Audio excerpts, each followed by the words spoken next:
Radio. Powered by the Connecticut School of Broadcasting. All Noise Radio is an internet radio station that's fully produced by graduates of the Connecticut School of Broadcasting. From modern rock to old school hip hop, country to classical, news, talk, sports, and more. It's the noise you can't ignore. Log on to allnoiseradio.com. Fire up the station. Find out more about your favorite jocks. Get the latest CSB news and more. Plus, you can take All Noise Radio with you on the go for free. Just download the Live 365 app to your iPhone, iPod Touch, or BlackBerry and search All Noise Radio. Check out tomorrow's broadcasters today at allnoiseradio.com. Powered by the Connecticut School of Broadcasting. Sit back down and shut your trap. It's time for Keeping It Sports with M3, right here on All Noise Radio. Are you ready? Are you ready? Well, I'll need some beer. Are you ready? You have to ask me nicely. Come on now, don't be bashful. Are you ready? Are you ready for Place for the best sports talk and news surrounding each league. I can prove it with my usual flawless logic. Hey man, this time I'm gonna do it my way. What's your name again? And now, here's your host, M3, Mike Rosansky. Coming to you from Cherry Hill, New Jersey. It's time for Keeping It Sports with M3, powered by the Connecticut School of Broadcasting.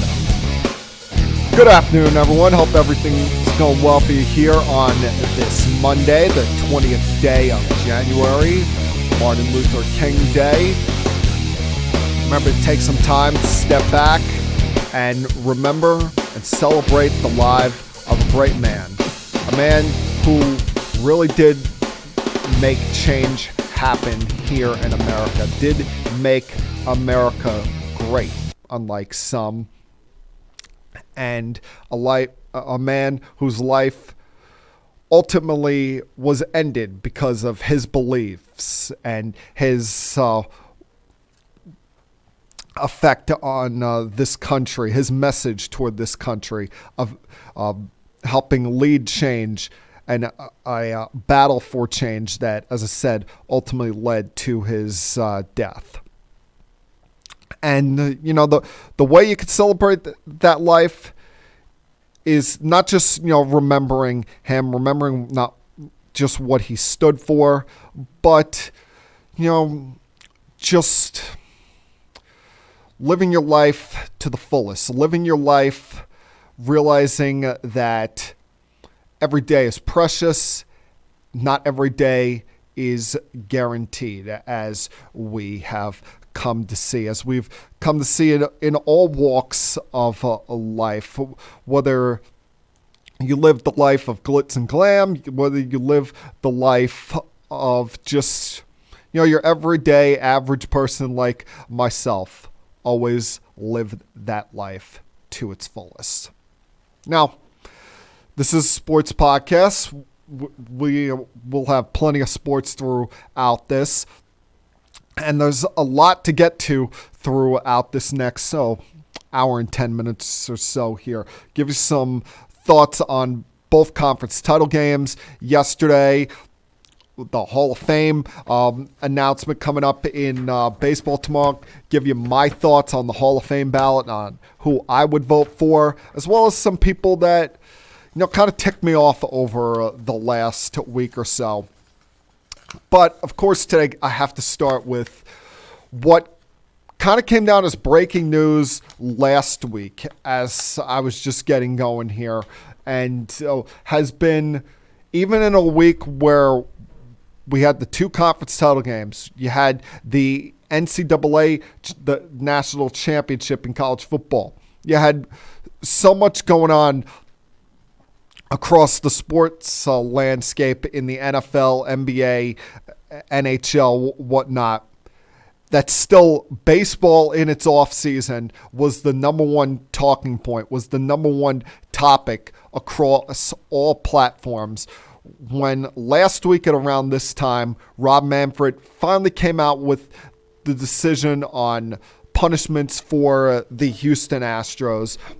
And he hit the organization pretty hard. Now, As I've come to learn, $5 million was the maximum he could find Jim Crane in their constitution for baseball. And who knows when that constitution was written out. But when you see how much these teams are valued at now, you probably think they should go back in that and adjust that, knowing that all of these teams are worth at least $1 billion, some of them more so than that in their value as a major league team. I mean, hell, even, what was it, the Marlins got sold a couple years ago for over $1 billion. If they're being sold for $1 billion, then who knows what the Astros are worth as far as their net worth is concerned.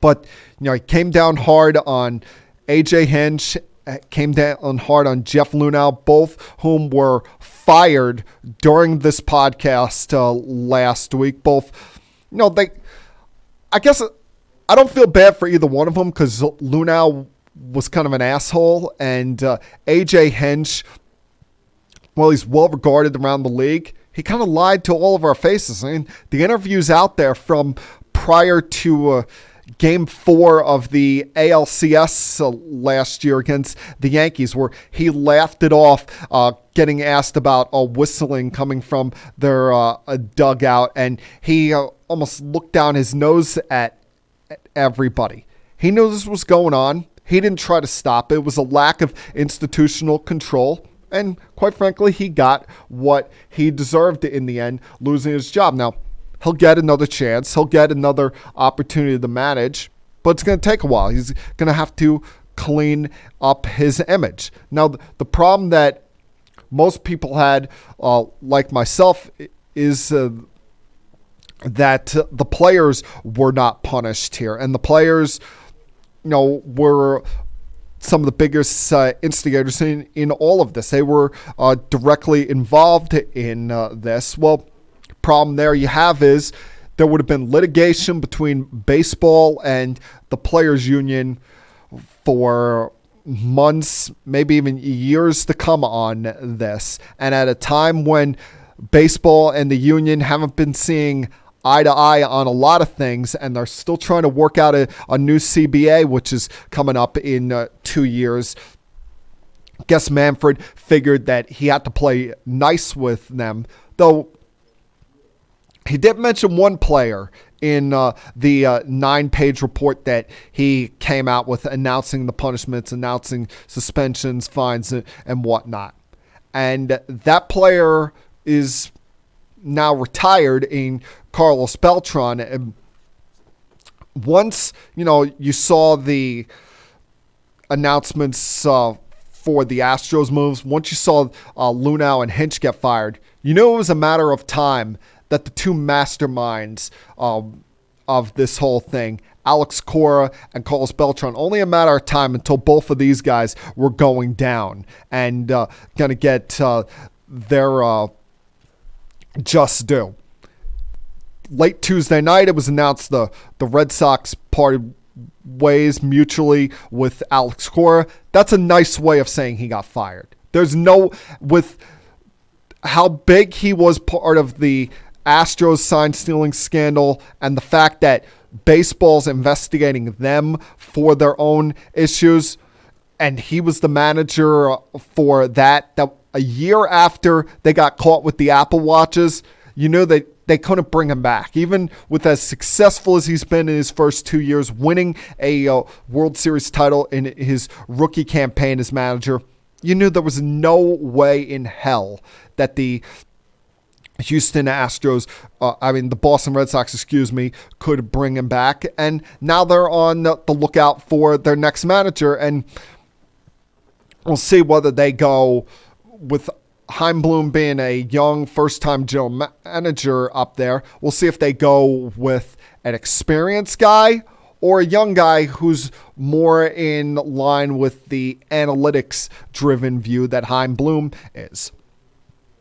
As far as Cora is concerned, he may get another opportunity to manage as well. He's well thought of across the league. But he screwed up here. He screwed up when he was the bench coach with the Astros and putting this whole plan together coincide with Carlos Beltran. He screwed up in the fact that he goes to the Red Sox and gets involved in another scandal a year after they got slapped on the wrist for the Apple Watches. And, the more I look at what the Red Sox are being accused of, the fact that they didn't have a camera that was set up in center field like the Astros at Fenway Park. They had it where their video replay guy was calling down to the dugouts saying, all right, this is the sign that we're getting as far as what pitch is going to be. It's the second sign or it's the third sign from the catcher. Relay that out to a base runner when he gets to second base so he can relay it to the hitter. That is not as bad as what the Astros have done. The only reason the Red Sox are going to get in any trouble here, or the only reason the core is going to get in any trouble, is because of the aforementioned Apple Watch incident the year prior, and the fact that they were pushing the boundary lines again. Baseball's going to say, all right, we caught you once. We gave you a slap on the wrist. Now we're punishing you just for being idiots and trying to push the line again against us. So while I don't expect the fine to be as heavy against the Red Sox or loss of draft picks as heavy, I do think Cora is in line for probably a 2-year suspension. And after that's over, he will be allowed to re-enter baseball, possibly as a coach somewhere, manager somewhere, whatnot. Once that went down with the Red Sox, all right, when are the Mets going to respond here? We've heard nothing from the Mets since this all went down. The only things we've really heard from Brody Van Wagenen were at the winter meetings. He said, oh, that's an Astros issue. That's not a Mets issue. Kind of just deflected any idea from that. And then last week we heard from one of their talking heads, one of their team advisors, special advisors, Jessica Mendoza, on ESPN on the morning radio show Golic and Wingo. And if you didn't hear what happened here, let me play this clip for you. This is her thoughts on the idea of Mike Fiers being the whistleblower on the Houston Astros.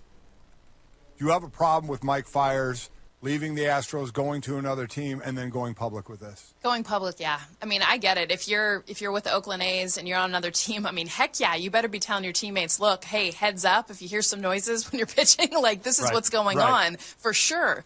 But to go public, yeah, that it didn't sit well with me. And honestly, it made me sad for the sport that that's how this all got found out. I mean, this wasn't something that MLB naturally investigated or that even other teams complained about because they naturally heard about and then investigations happened. But it came from within. It was a player that was a part of it, that benefited from it during the regular season when he was a part of that team. And that, when I first heard about it, it hits you like any teammate would, right? It's something that you don't do. I totally get telling your future teammates, helping them win, letting people know. But to go public with it and call them out and start all of this, it's hard to swallow. Okay, number one, I don't think that anybody who is a announcer as she is with Sunday Night Baseball alongside Matt Vasgersian and A-Rod should be in the role of an advisor with any team. Okay, you're either a member of the media or you work for a sports franchise. You can't be both. It just creates a mess. It goes for her, goes for Al Leiter, who's an advisor to them at MLB Network, A-Rod, who had been an advisor at times for the Yankees the last couple of years. Pick one and stick with it, all right? Either media or you're part of a front office. You can't be both. I understand she's not exactly in the front office. She's just an advisor giving the team her opinions, her thoughts. But when she comes out and speaks like that, she's not speaking as a member of the media. She's almost preaching as a member of the front office, and giving comments like that about another player in baseball is a bad look. She's trying to say that Mike Fiers saying this is a bad look. No. Mike Fiers should not be, insulted, disrespected in any way. He should be commended for doing this. Because far too many times we've seen accusations in the past come from former players of a team toward another franchise, and they take shots or whatnot, say something off the record, or go with the old anonymous quote, afraid to put their name behind it. Mike Fiers was willing to put his name out there, willing to put his head out there, knowing that, hey, if either I'm wrong about this, and there's not a paper trail leading to this, then I look like a dope. I look like an idiot. He put himself out there for the best purpose of the game here. I mean, yeah, you're going to tell your teammates, you're going to tell your new organization, but the rest of the league should know if one team is pulling a bunch of nonsense and trying to screw everybody over. And you could see, based off the reaction around the sport, that everybody is, quite frankly, pissed off. I mean, I'm driving home last week. I get an alert on my phone informing me that Aaron Judge deleted an Instagram post, of him congratulating Jose Altuve for winning the MVP in 2017. You have players, tweeting about their reaction to this, about the Astro players not getting in trouble on social media, on Twitter, given their reaction to it. And, as this is all going on, as I said, the Mets remain quiet. They remain quiet all Wednesday. They remain quiet Thursday morning. And the Red Sox wasted no time in getting Cora out. What are the Mets doing? They're kicking their feet through the mud as usual. And this is the only problem that you have with the Mets here. This is the only issue you take with the Mets here, because the Mets did nothing wrong. This is just one of those bad luck kind of things that seem to happen to them with their supposed to be new manager getting it in the middle of one of the biggest baseball scandals that we've seen in a long time. I mean, this is going to be ranked, when it's all said and done, right up there with the Black Sox scandal, with Pete Rose gambling on the sport, with the steroid scandal. This is the new scandal in baseball that has made headlines, and because of that, the Mets had no other choice but to part ways with Carlos Beltran on Thursday afternoon. And,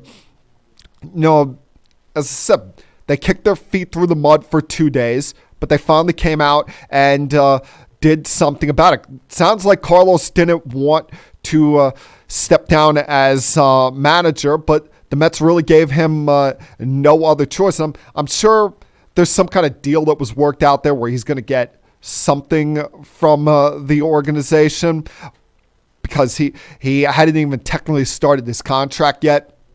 But this was going to be a story each and every single day for the Mets until Carlos Beltran came out and made some comments. I mean, his only comments about this during the off season were what has now turned out to be a total lie to Joel Sherman when asked his thoughts about this, or his direct involvement about it. And the mistake the Mets made is the fact they didn't ask him when this came out. They were like, hey, Carlos, were you involved in this?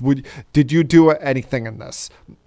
They never asked him. They never brought it up to him. And that, to me, is the only misstep that the Mets have made here. But, as the days go on here, this just continues to be more of a story when you see the the Twitter posts come out of what we thought was Carlos Beltran's niece. And the only reason myself and anyone else gave any credence to this is the fact that this account was the first one to break the news on Carlos Beltran becoming the Mets manager like 3 days before they made the decision. Or last week on, I think it was late Wednesday afternoon, this account came out saying that Carlos was going to be stepping down as the manager. I'm thinking, oh, maybe this is actually Carlos Beltran's niece, and she actually does get this information. But since then, we've all come to find out via ESPN that this person, whoever controls this account, has no affiliation to Carlos Beltran.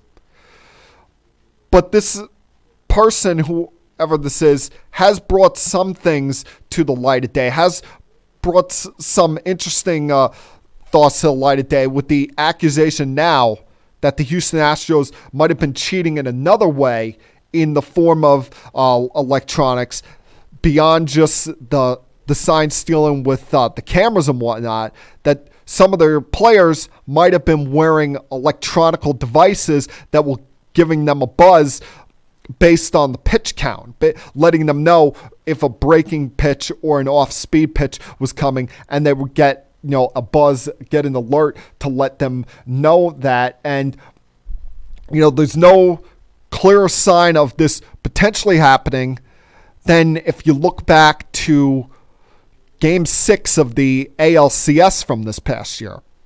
Jose Altuve hits one of the biggest home runs of his life.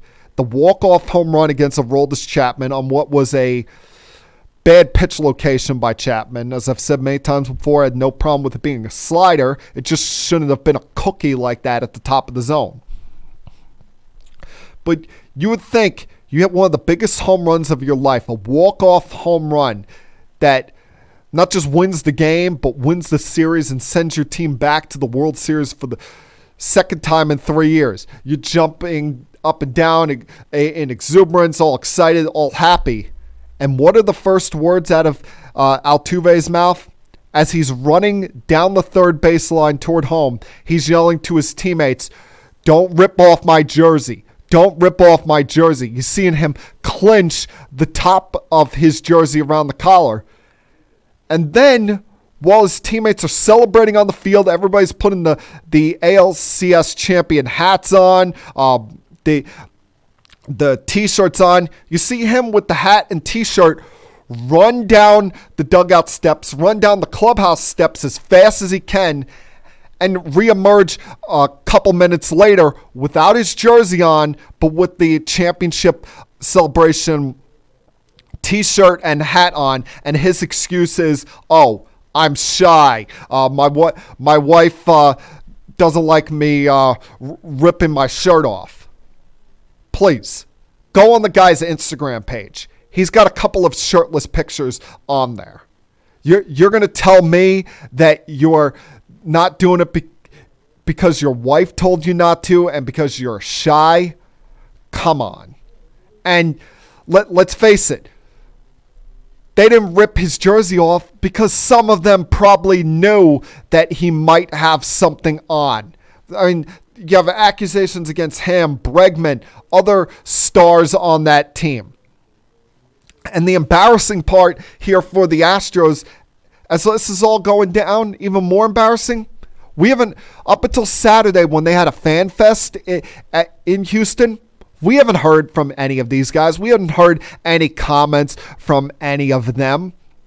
You had Bregman sitting there with his obnoxious smile the whole time. Every question he's asked saying, "Oh, Major League Baseball did their investigation. The Astros made their decisions." You had Jose Altuve saying, "Oh, now's not the time to comment on these things."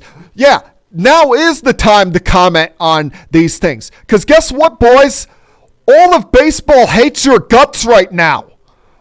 You go on social media in the last 7 days. You'll look at all of your contemporaries are pissed off. You got Mike Clevenger making comments almost forewarning that if something extra isn't done against these players, he might take actions into his own hands when he's tweeting, "Oh, going to the gym, making sure I still got my fastball," saying, "Oh, these guys can't look us right in the eyes, shouldn't have the right to look us in the eyes, taking food off of my table." You have, the MVP, Cody Bellinger, talking about what a disgrace this is for the game. Guys who aren't even teammates commending each other's tweets, sharing that. I'm telling you right now, unless there's some reopening of this investigation and truly looking into the buzzards, and I don't believe baseball really did. They can claim they did. They can claim they looked into it. But nonsense, especially when there's new evidence out there with Altuve. And the fact that there's this Twitter account, that aforementioned Twitter account that was originally claiming to be Beltran's niece, saying that, oh, she's got photos claiming she's got something. Let me be clear. If you're watching somewhere out there right now, if you have something, whether it's Astros, somebody else, put it out there. Post it. Let us all see it. Because, baseball, this is an ugly stain on the game, what's gone on in the last week. Yeah, I'm glad the Astros got their punishments. I'm glad the Red Sox fired Cora. I feel somewhat bad for the Mets that their names are in the mix of this all. But this has been an ugly week. This has been an ugly stain on the game to have this coming out. I mean, as I've long said, it's one thing to steal signs, something with your eyes, and you see, if you're a base runner, you see them tipping something off, or if you're on the top step. But doing it electronically, whether it's with the cameras or now the alleged buzzers, is just... it's wrong. That's beyond cheating the game. To me, that's even worse than the steroid guys, because the steroid guys, they were doing that for their own personal stats, improving their numbers to try and get higher paychecks. These guys did it to, affect outcomes of the game and essentially affect the integrity of the game here. It's just an outright joke, an outright embarrassment what has happened here. And baseball doesn't do any further investigation. And in my mind, the only way that any other further investigation happens is if the players around the league go to their team player union rep and say, hey, you got to talk to Tony Clark. You got to make him realize that, hey, there's 29 other teams out here, most of us doing this the right way, and we're getting cheated by this team, and these players did something allegedly wrong. We want it looked into. If you have that kind of mentality, that unification of the league, of 29 versus 1, then maybe Tony Clark might look to Rob Manfred and be like, all right, we'll accept punishments. Go look into this. Go do a thorough investigation into this potential buzzards allegation here. That's how you get this investigation reopened. Because if not, you're looking at all-out anarchy coming into this season. If baseball doesn't find a way to punish the players on the Astros, the players will. The pitchers, even if, Mike Clevenger, as I said, put it out there with his tweets. Even if he doesn't face the Astros at some point this year, teammates of his, pitchers on other teams, they'll look for their opportunity to get revenge. And you will see the Astros in endless beanball wars and benches clearing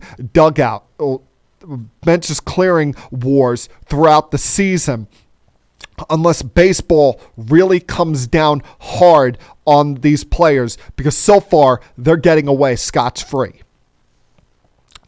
All right, got to take a break here, but I got plenty left to get to through the next about 40 minutes or so here.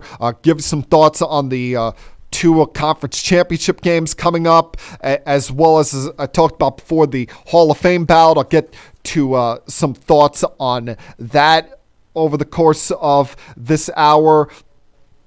Conor McGregor made his return on Saturday night. Give some quick thoughts there, as well as there were some, as usual, some athletes in sports that kind of bothered me, got on my nerves over the course of the last week. So a lot to get to here. Glad you could join me. If you feel like calling in, you see the number on the screen. If you're only listening to it right now, let me repeat, 856-330-4749. Feel free to call in if you feel like doing so. And hey, for the next little while here, just sit back, relax, and continue keeping it sports with M3.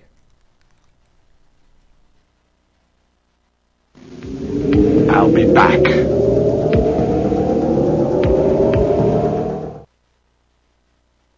You know, our jobs occupy more than half our waking hours. Shouldn't we be doing something we love? Call Connecticut School of Broadcasting at 1-800-TV-RADIO or log on to gocsb.com. Since 1964, Connecticut School of Broadcasting, with a network of 12 campuses from Massachusetts to Miami, has helped place thousands of grads as DJs, sportscasters, entertainment reporters, behind the scenes in audio and video production, every aspect of the broadcast media. Connecticut School of Broadcasting has trained men and women of all ages and backgrounds in a matter of months, not years. Learn by doing from area radio and TV pros. Call 1-800-TV-RADIO or log on to gocsb.com. Remember, it's never too late to love what you do. Day and evening classes begin soon. Get trained. Get connected now.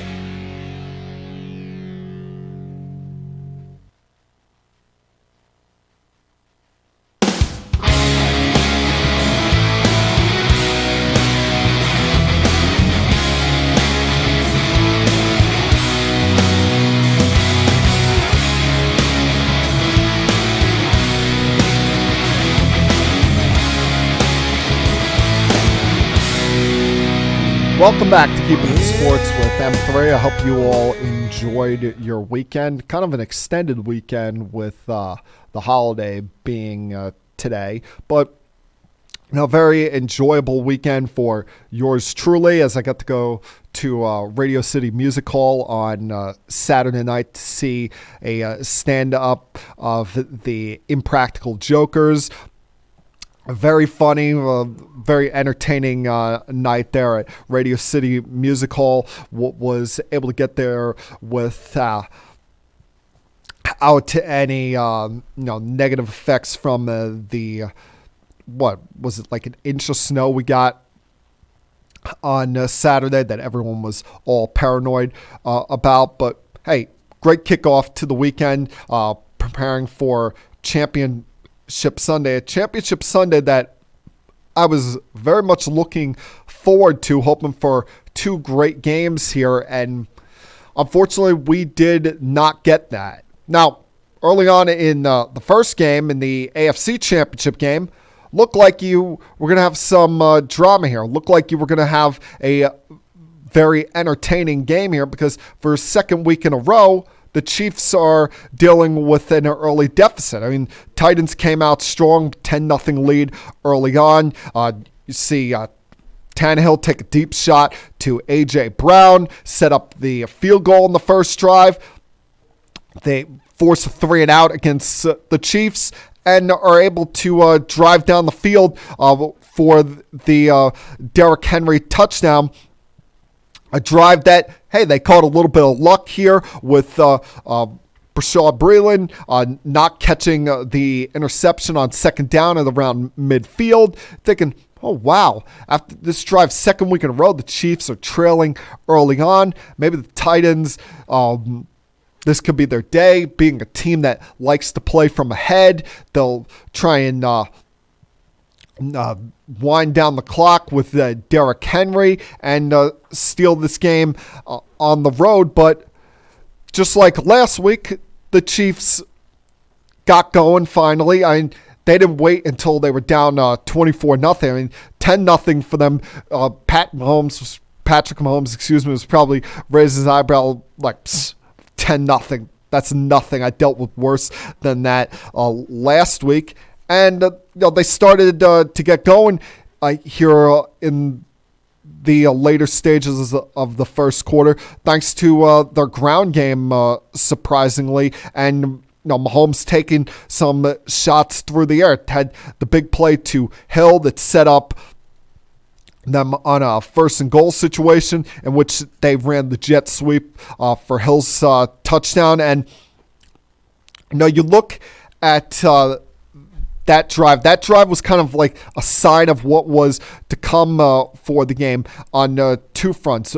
One, the fact that Mahomes seemingly had all day in the pocket on every drop back. I mean, I don't get what the Titans were doing yesterday, only running a 3-man rush.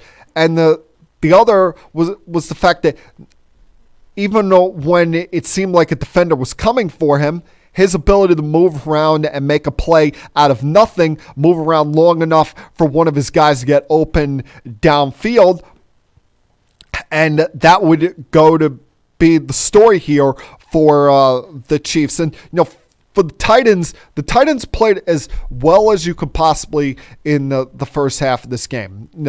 Getting an early 10-0 lead on the road, even when the Chiefs finally wake up, come alive, and get a scoring drive of their own. The Titans, still remain with control of the game because their following drive, they go on a 15-play, 9-minute drive, and that's the best way to beat Patrick Mahomes. Keep him off the field. You're not going to completely stop him, but just take away as many opportunities as you possibly can. Go on a 15-play drive, conclude that with the touchdown to the tight end, Dennis Kelly.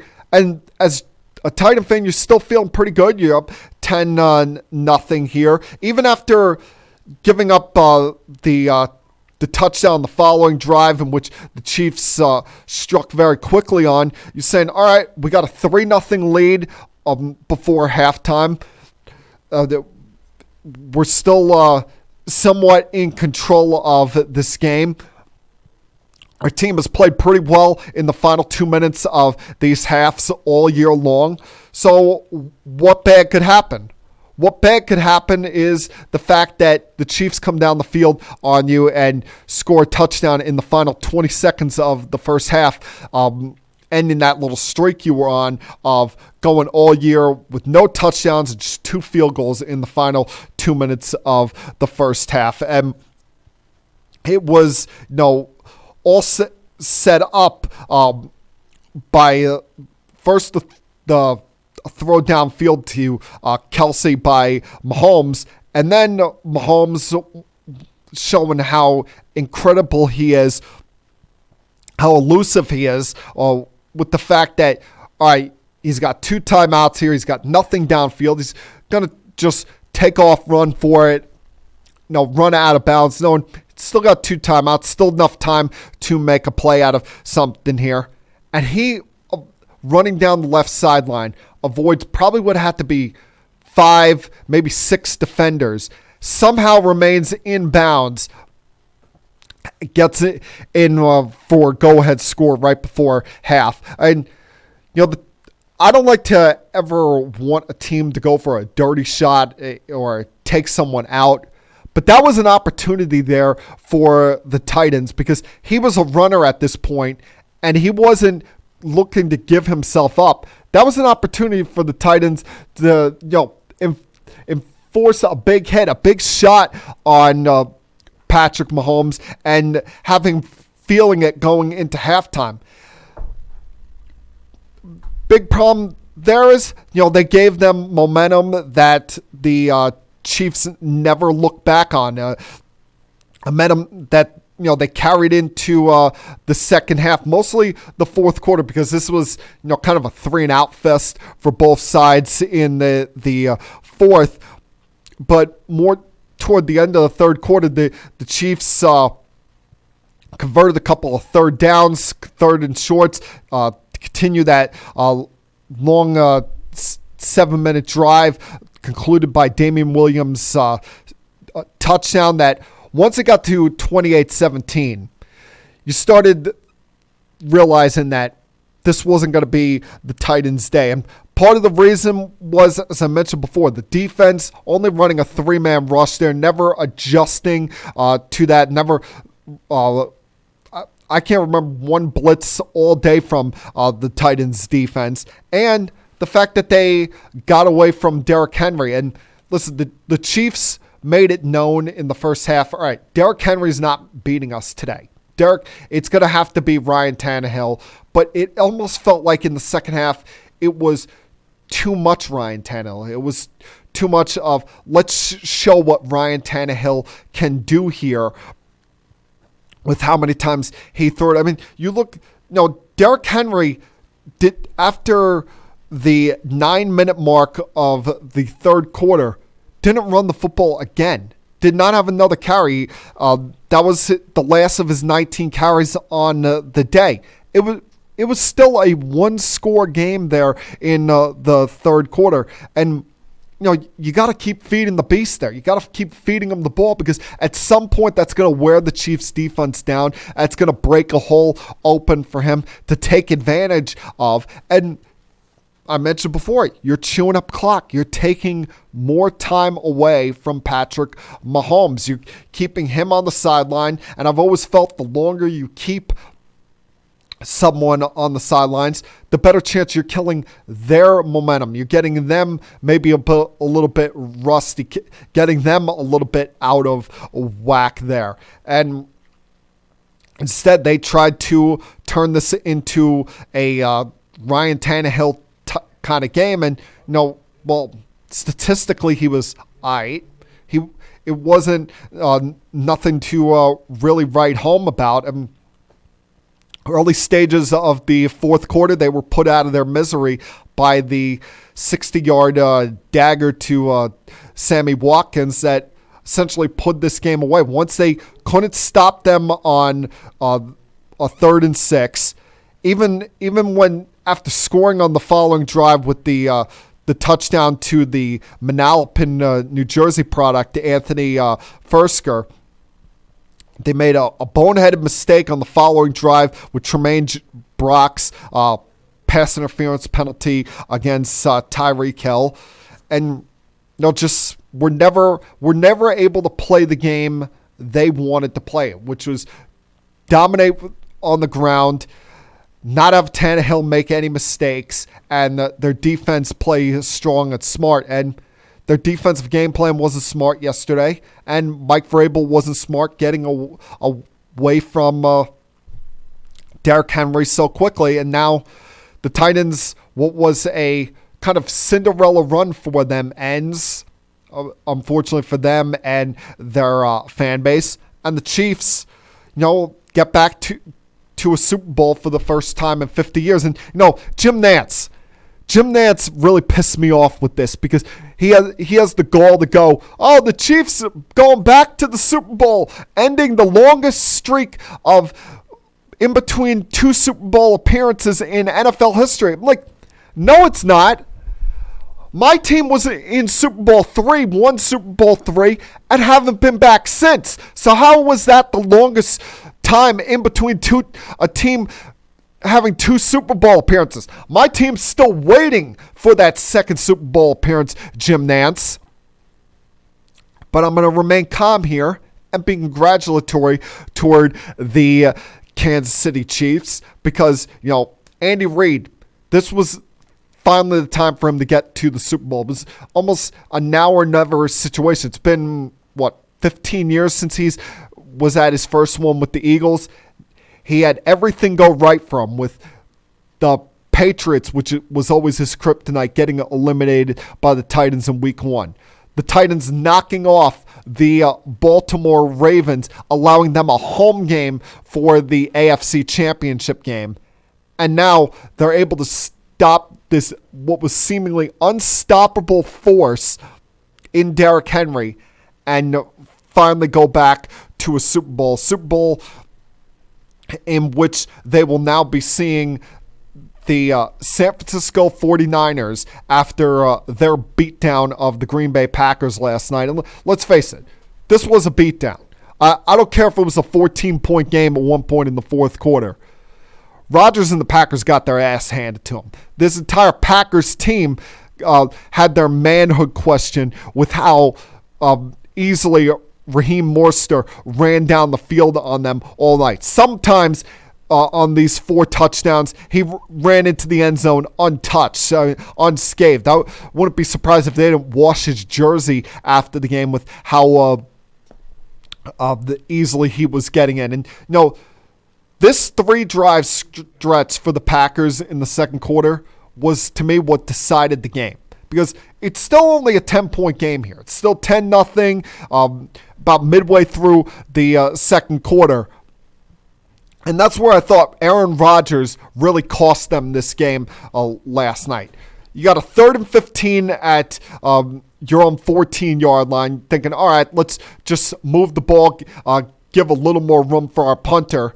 He fumbles the snap. Now, that one wasn't on him. That was a bad exchange by the center, who must have assumed that he was down under center instead of back in shotgun, and the ball came out.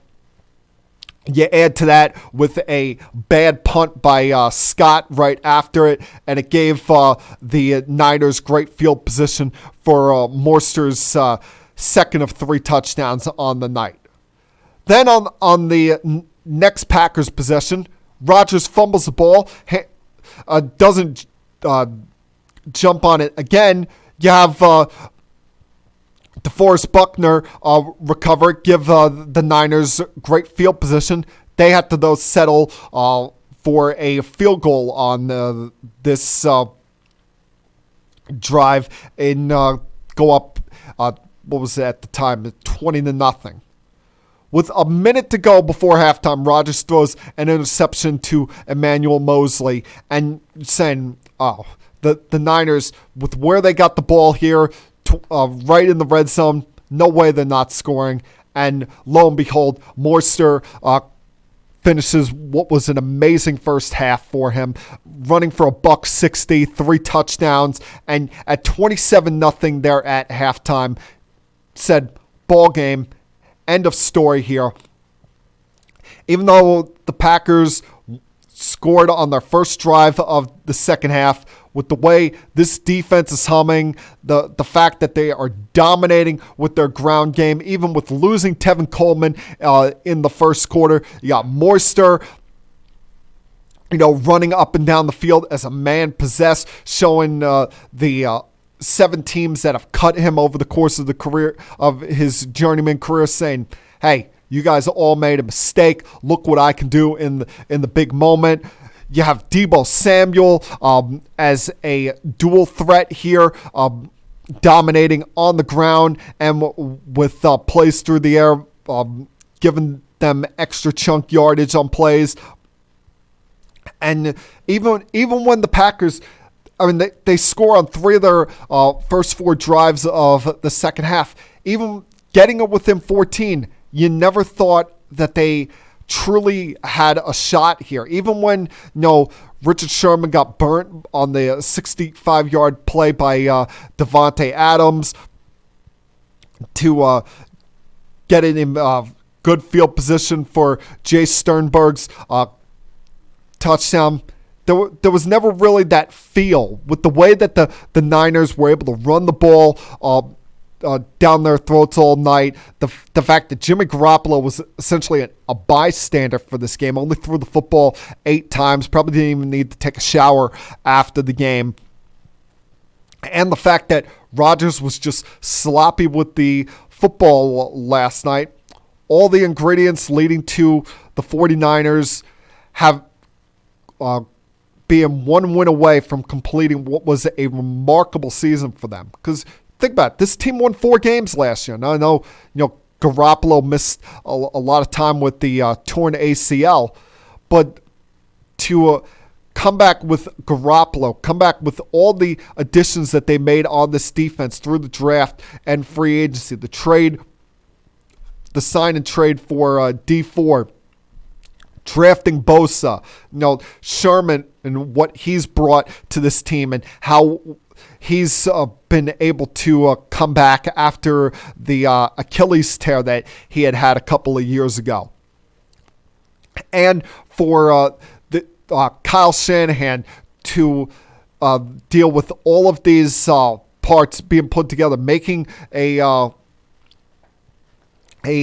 trade during the season, integrating Emmanuel Sanders to this offense, and not having one complaint from him whatsoever when this team evolved into more of a running style team in this postseason. It's just been a absolutely remarkable run for this team this year. Now going to their 7th Super Bowl, 1 win away from being champions, and this is the best possible outcome from this weekend, what we've seen here with the Chiefs and Niners.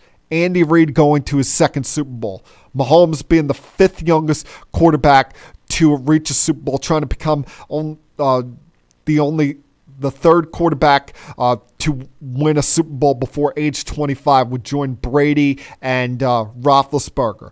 You have Kyle Shanahan, who I believe if he wins this Super Bowl, that would be the first father-son pairing to win Super Bowls as head coaches. We'll remember his father, the great Mike Shanahan, who won back-to-back titles in the 90s with Elway and the Broncos. Just so many storylines here to talk about, dissect over the next 2 weeks. Hopefully this game is more exciting than these 2 beatdowns where, if you're a Titan fan, you're heartbroken today, but you can hang your head high after what was a fairy tale like story this postseason that just came up short. You're a Packer fan. You're thinking, were we a fluke of a 13-3 team, especially with how underwhelming your quarterback was. I don't care how many yards Rodgers threw for last night. I think the final number was 325, something like that. Only had 8 incompletions. That was not a shining, defining moment for Aaron Rodgers. And we throw. I know he's got a Super Bowl on his record, but that was 11 years ago now. When are we going to start criticizing him? When is it time that the almighty great Aaron Rodgers, it's okay to criticize him and rip him and say, oh, he's the reason for his team's loss? When is he going to actually take accountability and stop always saying, oh, we lost, so we got to do better, we'll be back, those are things we got to improve on, and start pointing, instead of pointing the finger out at everybody else, realizing that he's got 3 fingers pointing right back at him when he's doing that, realizing that, hey, I'm supposed to be one of the great quarterbacks of all time, yet I've only been to 1 Super Bowl, and I'm now 1-3 in conference championship games. But hey, today is about the victors. To the victors go the spoils, and those spoils both go to the Chiefs and the 49ers, as they now are on their way to Miami for Super Bowl 54 in what we hope is another classic in the history of this great game. All right, going to take another break here, come back on the other side. A couple people got on my last nerves over the last week. Got to get to these guys in just a few minutes. Continue keeping it sports with M3. I'll be back.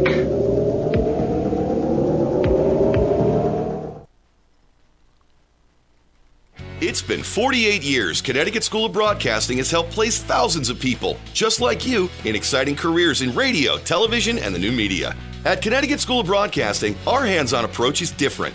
It's designed to have you spend less time in the classroom and more time in the studios. From the first day, you'll work with state-of-the-art equipment. Learn by doing from our team of industry professionals who come from their studios to ours. The best part about it, you'll learn it all in a matter of months, not years. Connecticut School of Broadcasting has a network of 12 campuses from Massachusetts to Miami. Remember, it's never too late to love what you do. So do what I did. Call 1-800-TV-RADIO. Step into the fast-paced world of the broadcast media.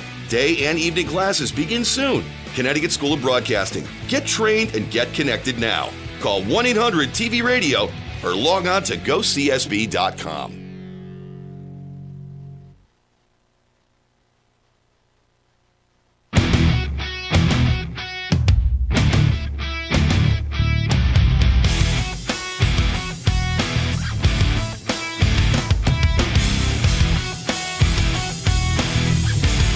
Welcome back to Keeping It Sports with M3. Reminder, as always, be sure to tell your friends about where you can find this podcast each and every week through facebook.com/Keeping It Sports with M3, as well as on Twitter at Keeping It Sports. Now, if you have any comments, questions, thoughts, opinions, you can always direct message them to me or send them in a tweet with the hashtag at the end of AskM3. And hey, you don't have to be my friend on social media. Just listen to the podcast, click the like button, the share button whenever you see a new podcast come up on both Facebook and Twitter. Now, with all that's been going on in the last week with the Astros and their punishments toward the organization come out, the managers that were fired as the result of all this, with what went on with Championship Sunday. You forget, a week ago at this time, we saw the completion of what I thought was one of the greatest seasons ever by one college team, with the LSU Tigers defeating the Clemson Tigers to win their fourth national championship and complete a 15-0 dominant season. Think about it. This team was not ranked in the top 10 preseason.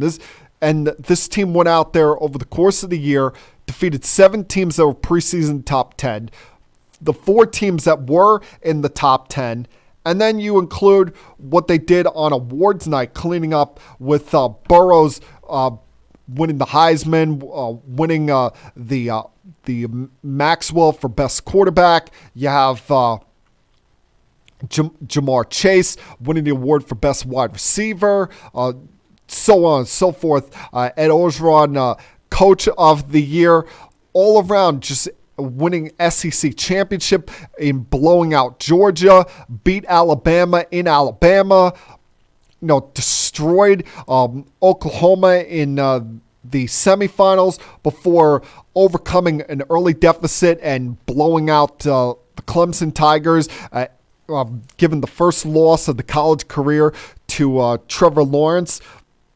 Just a remarkable, amazing season by this team. A season, as I said, you can definitely make a strong case for being the greatest season ever by a college football team.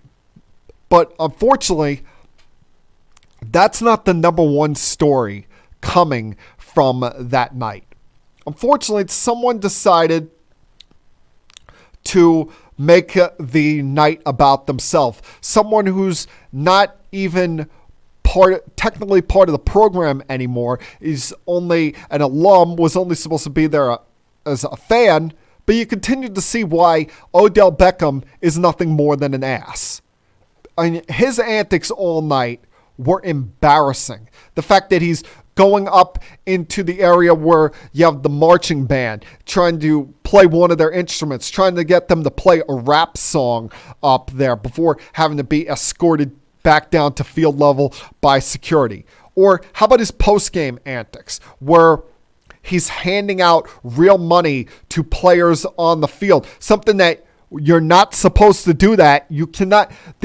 They're still technically student athletes. You can't give them real money. That is against NCAA rules. That's a violation that could come back and hurt the team when it comes to the NCAA. We know how anal they are about these things, possibly stripping them of the championship.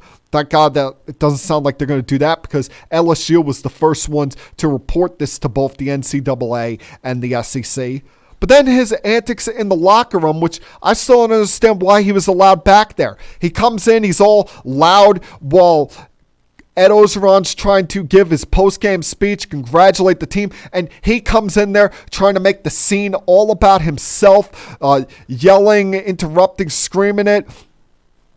But that's typical Odell. And then there's the fact that he smacked a police officer in the butt, and there was a minor arrest warrant out for him that has since been withdrawn because the officer didn't want charges placed around him. It's just, it's another embarrassment for Odell. This guy has all the ability to be one of the greatest wide receivers of all time. And instead, he's more known for his, outside of his one-handed catch, he's more known for his off-the-field antics and shenanigans, whether it be, when he tried to wear the watch on the field, wearing the wrong cleats, yelling at teammates and coaches on the sideline. When he was the Giants, the stuff with the kicking net and punching the air conditioner on the sideline. He continues to act like a big baby. And when I was watching the 49ers Packers game yesterday, saw Jerry Rice there on the sidelines. Why isn't someone like him ever tried to reach out to Odell and be like, hey, you got all the ability in the world. Don't screw this up by acting like a bonehead. Or, guys who were thought of as boneheads during their career, Randy Moss, T.O., so one of them should reach out to this guy before he completely destroys his NFL career, because while he's done some amazing things on the field while he's done some amazing things on the field, he's still, as far as things go, just a blip on the radar of NFL's history. Now, saw a couple other people that really got on my nerves, really bothered me over the last couple days. One of which being former Jet Darrelle Revis. And we've seen over the years the rivalry that had developed between Darrelle Revis and Richard Sherman, the war of words. I don't know if you can actually call it a rivalry because they can't play against one another since they're both cornerbacks. But you've seen a war of words that, originally when it first started, I was on Darrell's side because Sherman was a young player. I thought he was a boisterous loudmouth that was being somewhat disrespectful to a future Hall of Famer.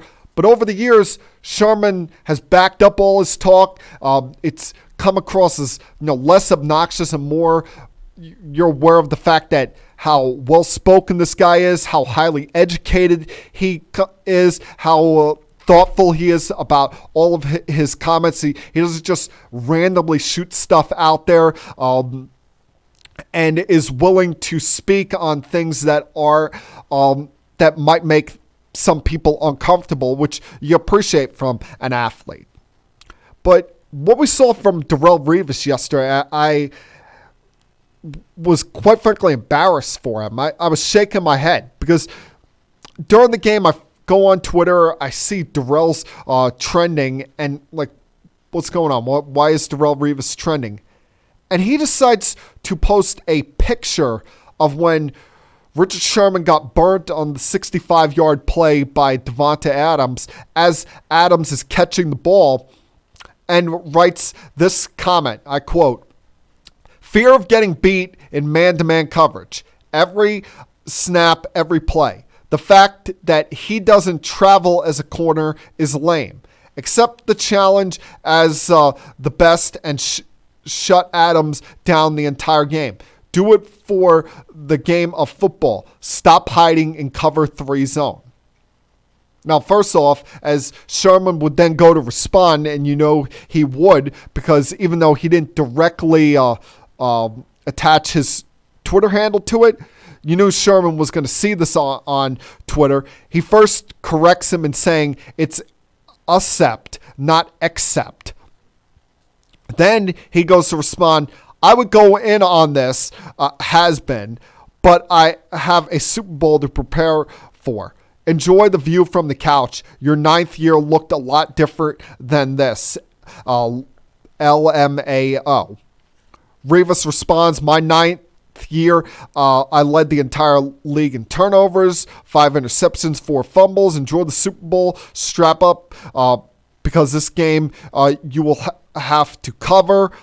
Sherman responds from there, I have to cover every game, kid. From on and on there. It was just a whole bunch of nonsense. And Rivas concludes it with saying, y'all think I'm trying to throw shade. I'm not. I'm just stating the man's not pound for pound cover corner.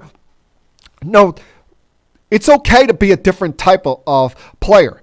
Richard Sherman has made a Hall of Fame career out for himself. The fact that he plays the game differently than Darrelle Revis did. Revis would, go up against this guy no matter whether he was in the slot, whether he was outside on the right, outside on the left. At times he went up against tight ends. Now, his tackling was never the greatest, especially in his second stint with the Jets. But he was truly Revis Island. Sherman, he's just a different type of corner. And that doesn't make him any less great of a corner. Is he on Revis's level as far as all-time greatness? No.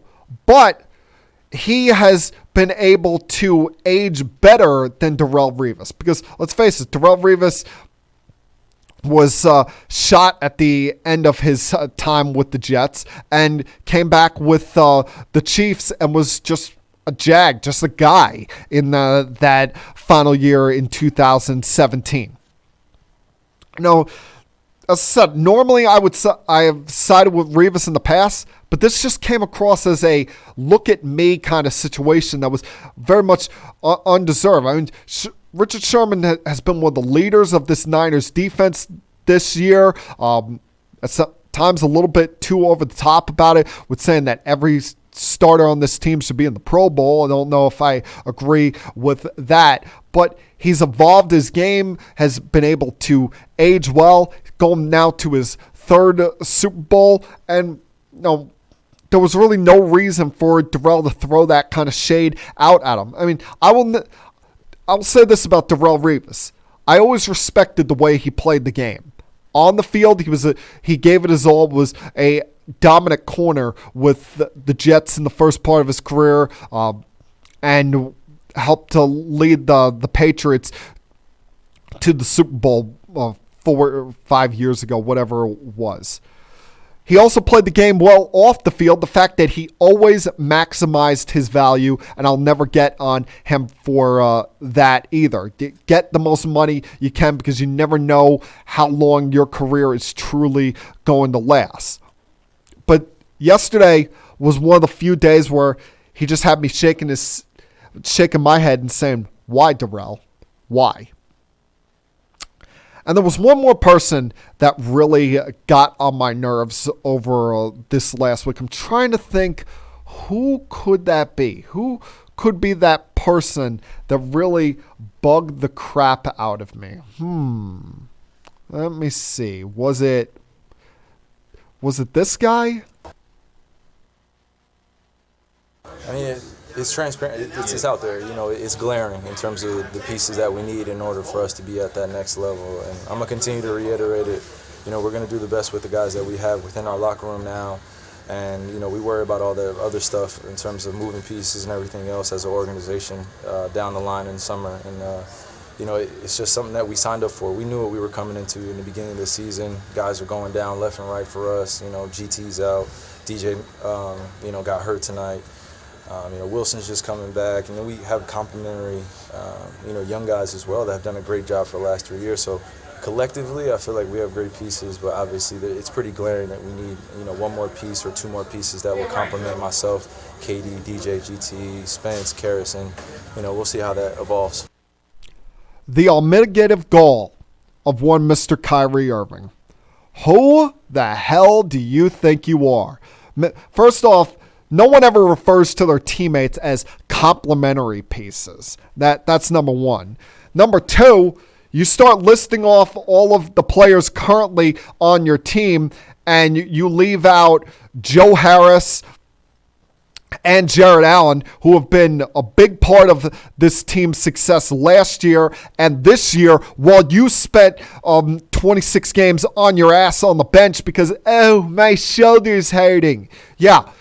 This is the same guy that he's going to rip his teammates after his third game back after missing 2 months. I'm going to say that, we're still a piece or two short. Yet, this is a guy that is making $31 million a year because he's supposed to be one of those pieces when people say that, they're a piece or two short from being a championship contender. This is the same guy that, you look at 1 year ago at this time, Brooklyn Nets through 41 games were 20-21. This year, they're 18-23 and are 5-9 with Kyrie on the court. You look at the Boston Celtics and you see that they are 27-14 through 41 games this year, and were 25-16 at this time last year with him. You see a trend? You see a trend here with this guy? Teams are better off without him.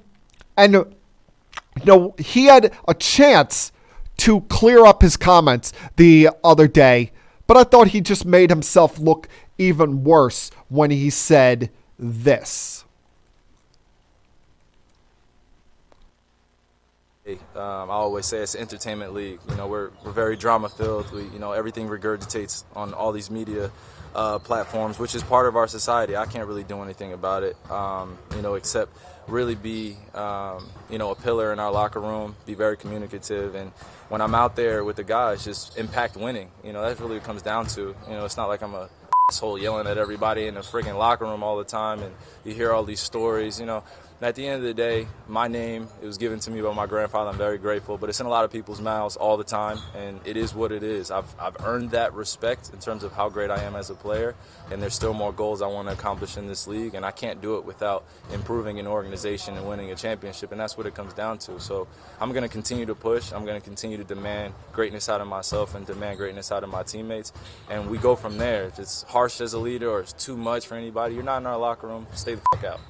It's as simple as that. All right, first of all, you are not a leader of this team. All right, as I said, this team went, when no one thought they could, this team went 42-40 last year. And you had no one complaining. Even when D'Angelo Russell was sitting on the bench in the fourth quarter of a comeback against the Rockets, he wasn't sitting on the bench complaining. He was standing up, cheering on his team, cheering on Spencer Dinwiddie for leading the comeback. And a real leader would remember all of the true contributing pieces on his team instead of leaving names out. And yeah, you are an asshole. You really are an asshole because you're listing your greatness. When you have to come out and say how truly great you are, that's showing a self-confidence issue. That's showing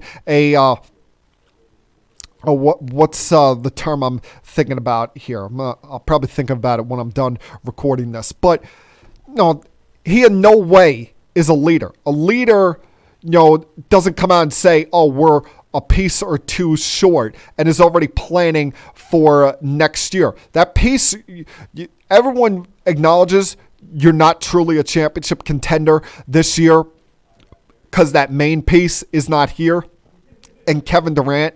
And that's when you're going to actually be able to win something. Because you look at Kyrie Irving's career, all right? He forced his way out of Cleveland because he didn't want to play second fiddle to LeBron. He goes to Boston, gets hurt, misses the final 2 months of the 2017-2018 season, and they go to the Eastern Conference Finals, Game 7, 1 game away from going to the finals without him. Last year, they got bounced in the second round to to the Milwaukee Bucks. He leaves as a free agent after saying, early in the year, I'll be glad to stay if you'll all have me. That turned out to be a total lie.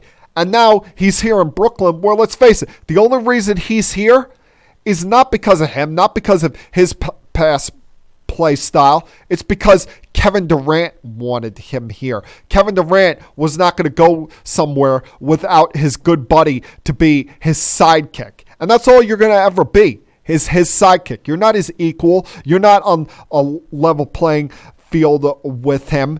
You're the second guy. That's all you've ever been. When you've been the main guy, you've won nothing. When you're the second guy or even the third guy, that's when you truly have a chance. And just day by day, every time this guy opens his mouth, whether it was in the past when he was at the Celtics and he's calling out those teammates or doing the whole earth is flat crap, he just makes himself out to be an ass every single time he opens his mouth, and continue to reiterate this point that I've had for a while. I did not want them to bring this guy in.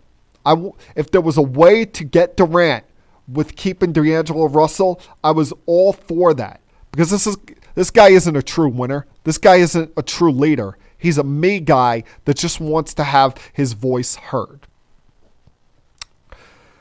I'm going to take another break here, come back on the other side. Oh, what a surprise. The Nets are playing this afternoon, and he's not playing against the Sixers, the same Sixers team that when they lost last Wednesday, he had a minus 29 to. But I digress. I'm going to take a break here, try and calm myself down, come back with a big finish here, continue keeping it sports with M3.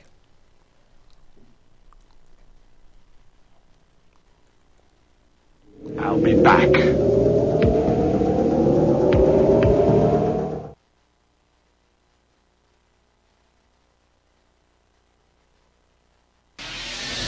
Connecticut School of Broadcasting founder Dick Robinson. You know, the media business has changed a lot since we opened our doors in 1964. Now media content is everywhere, on air, online, on the go. More than ever, companies are looking for people to help drive this new media. At Connecticut School of Broadcasting, you'll get hands-on training on the latest software and equipment in a matter of months, not years. Connecticut School of Broadcasting has placed thousands of grads in broadcast media careers. It's all about versatility. You see, at a radio station, if you also know how to shoot, edit, and post videos, you become a pretty hot commodity. That's the training you get at Connecticut School of Broadcasting. Connecticut School of Broadcasting, with locations up and down the East Coast, from Massachusetts to Miami. Call 1-800-TV-RADIO or log on to GoCSB.com. Connecticut School of Broadcasting, the nation's oldest and largest group of broadcast media schools, redefining training in radio, TV, and new media. Get trained. Get connected. 1-800-TV-RADIO.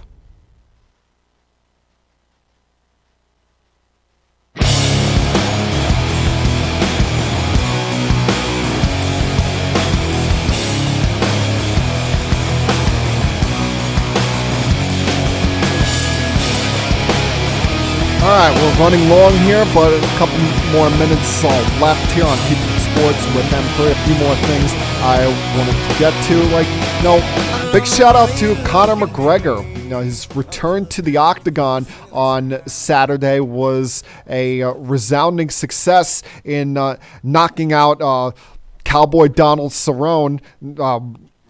Some people try to act like, oh, maybe it was staged. Maybe it was just to make McGregor look good in his first fight back. But Dana White would have had to pay Cerrone a lot of money to take a dive like that and keep quiet about it. No, that was just a one-sided beatdown by McGregor. I had my doubts about this coming into the fight, being that he was jumping up to 170. It was his first fight in 14 months.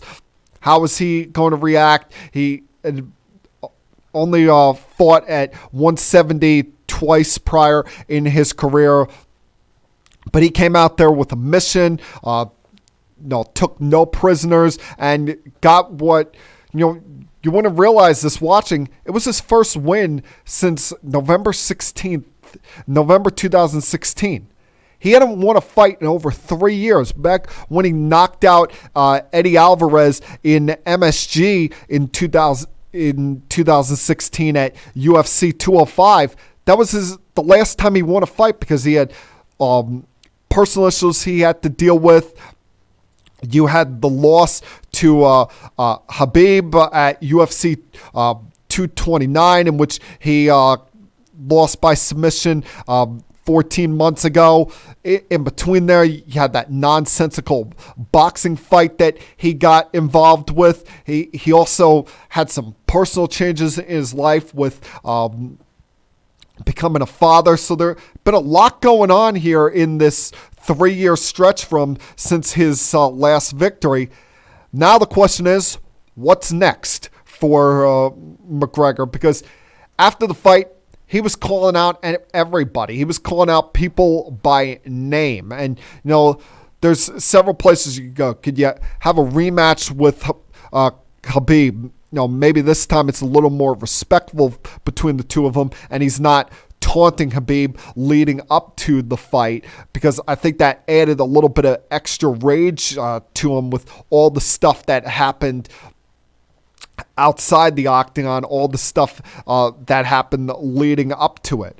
But problem you have there is Habib's got a title fight coming up in April against Tony Ferguson, and McGregor, while it wouldn't be so hard for him to drop the 15 pounds in 3 months, still he'd probably have to wait a little longer than just the 3 months to face Habib. So that might be a fight you see pushed off toward the summer, because McGregor has said that he wants to fight 4 more times this year.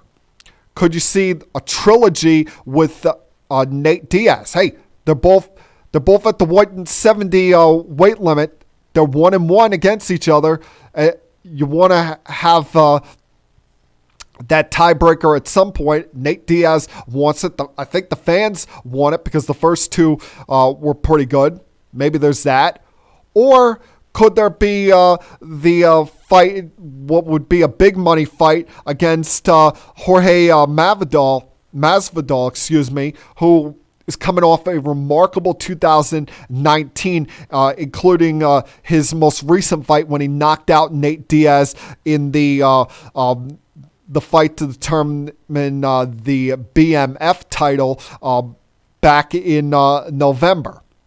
Whatever he does, just keep it to MMA. Please do. I know he called his name out after the fight, but do not go back into the boxing ring with Floyd Mayweather.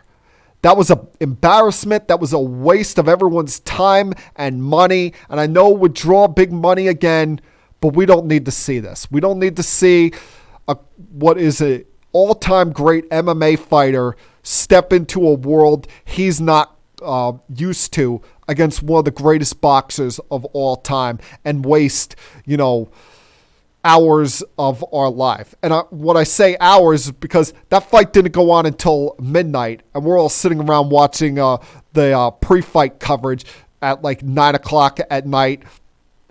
We sit there for what was 10 rounds essentially of wasting everybody's time and energy. Please, never do that again. Now, the last thing I want to address today is what comes up tomorrow. And that is the Hall of Fame announcement will be made in Major League Baseball. You've all seen the ballot by now, those who are eligible to be voted in, the first-timers that are on the list, the guys who repeat on here. And I've been going through this ballot, for the last couple days. There we go. Finally got the camera for the Facebook Live back on me. Did not even realize that was down, but there we go. Finally got that back on this beautiful looking face. But I've been going through this list right here. And quite frankly, there are names on here that it's insulting that they're even being listed on a Hall of Fame ballot. I know they played these guys played for a while, were retired the requisite 5 years. But really, why are you putting the names, the likes of Brian Roberts, J.J. Putz, Carlos Pena, Chone Figgins, Rafael Furcal, Eric Chavez? No one thinks any of these guys are Hall of Famers. And if you give them a vote just because, they were nice to me as a writer, you're wasting a vote. And when there's idiot votes, I've always believed that, the baseball should go through it and, wind down when someone makes a stupid vote. When you see that guy who no one thought was a Hall of Famer, but somehow wound up with 2.2% of the vote, you go to those people and be like, why the hell did you vote for that person? And if they don't give you a legitimate, I actually thought they were a Hall of Famer as an answer, you take the vote away from them right then and there. I also got a problem with the people that get these ballots and don't use them, don't vote. I mean, you earn the right to vote on this stuff, and you're going to not send it in just because of your own personal gripe, your own personal reason. I mean, every year there's like over 400 of these sent out, and only about 290 of them actually get returned, actually get voted on. But now here we go.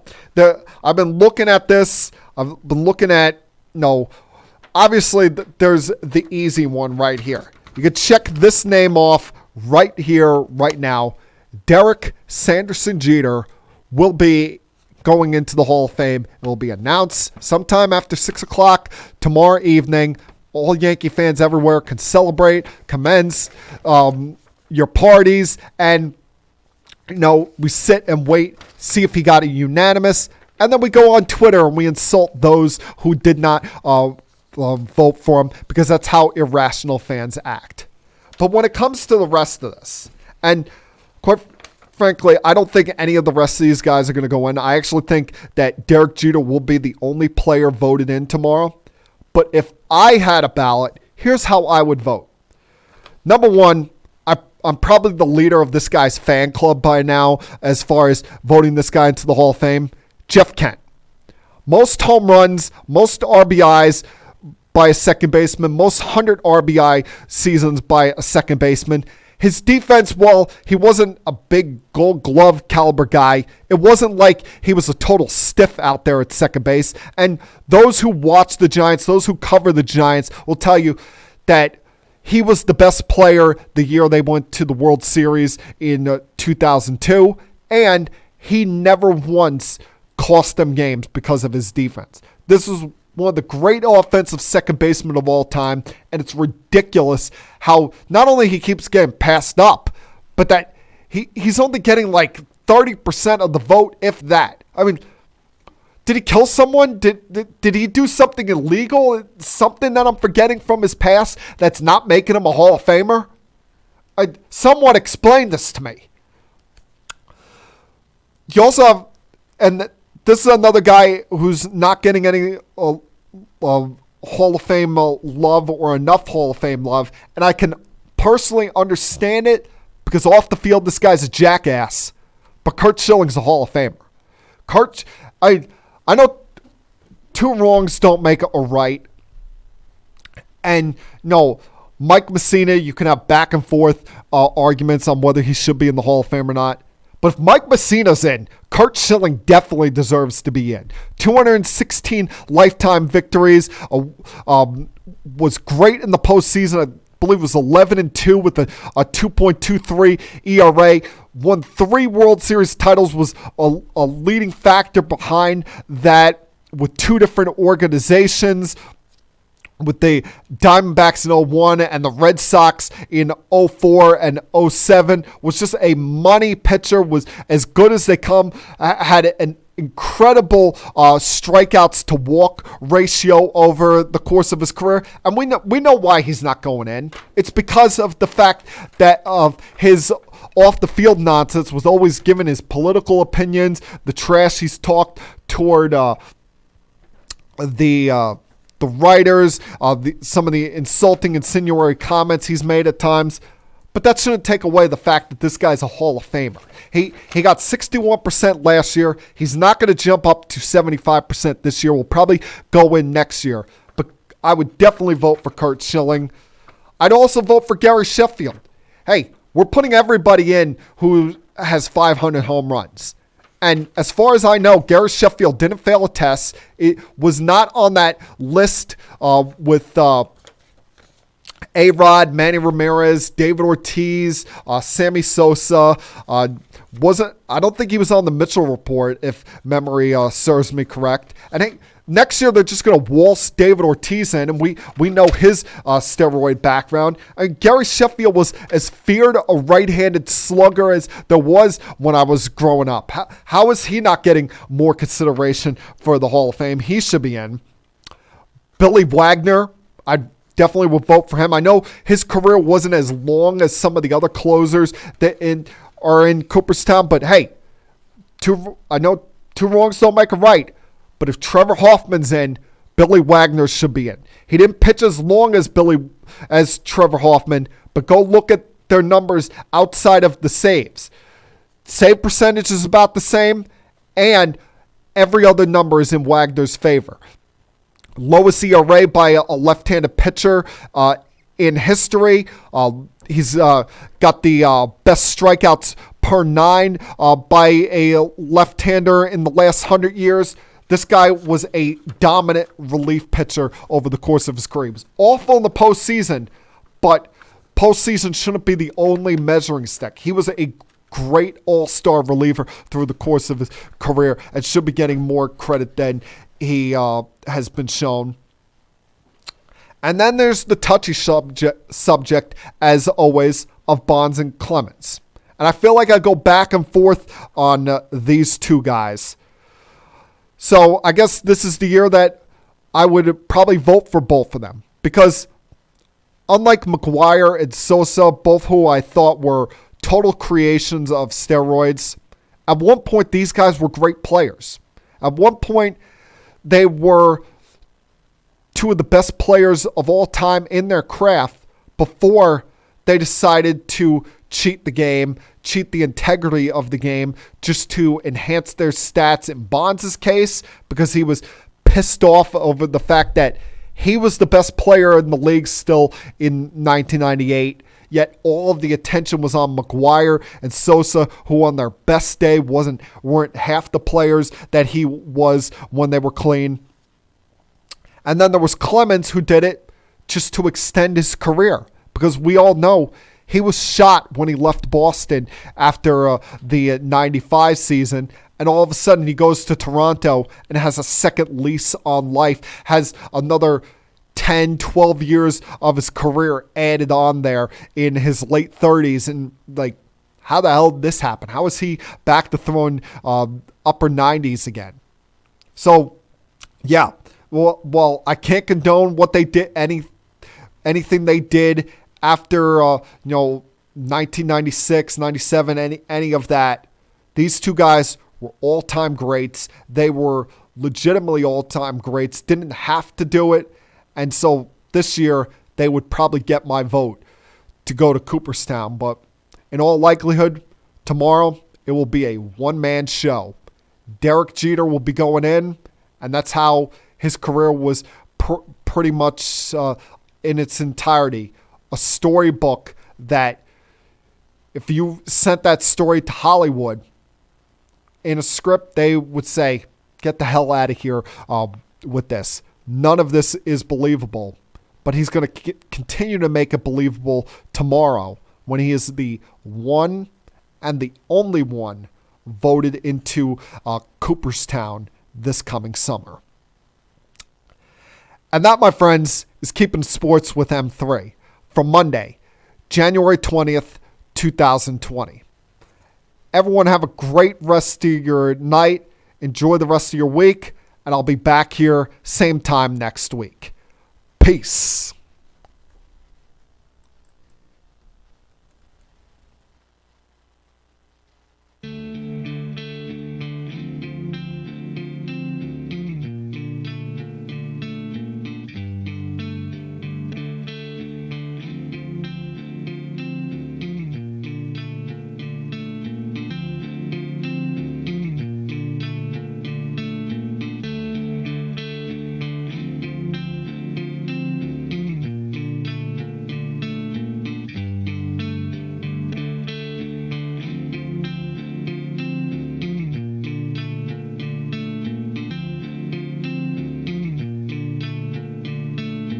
We have to go. Good night, everybody. I have had enough of you. Thank you for all the fun. Thank you. Hey, shut up, will ya? I don't want to see you, I don't want to hear you, and I don't want to smell you. Now leave. I'll be back.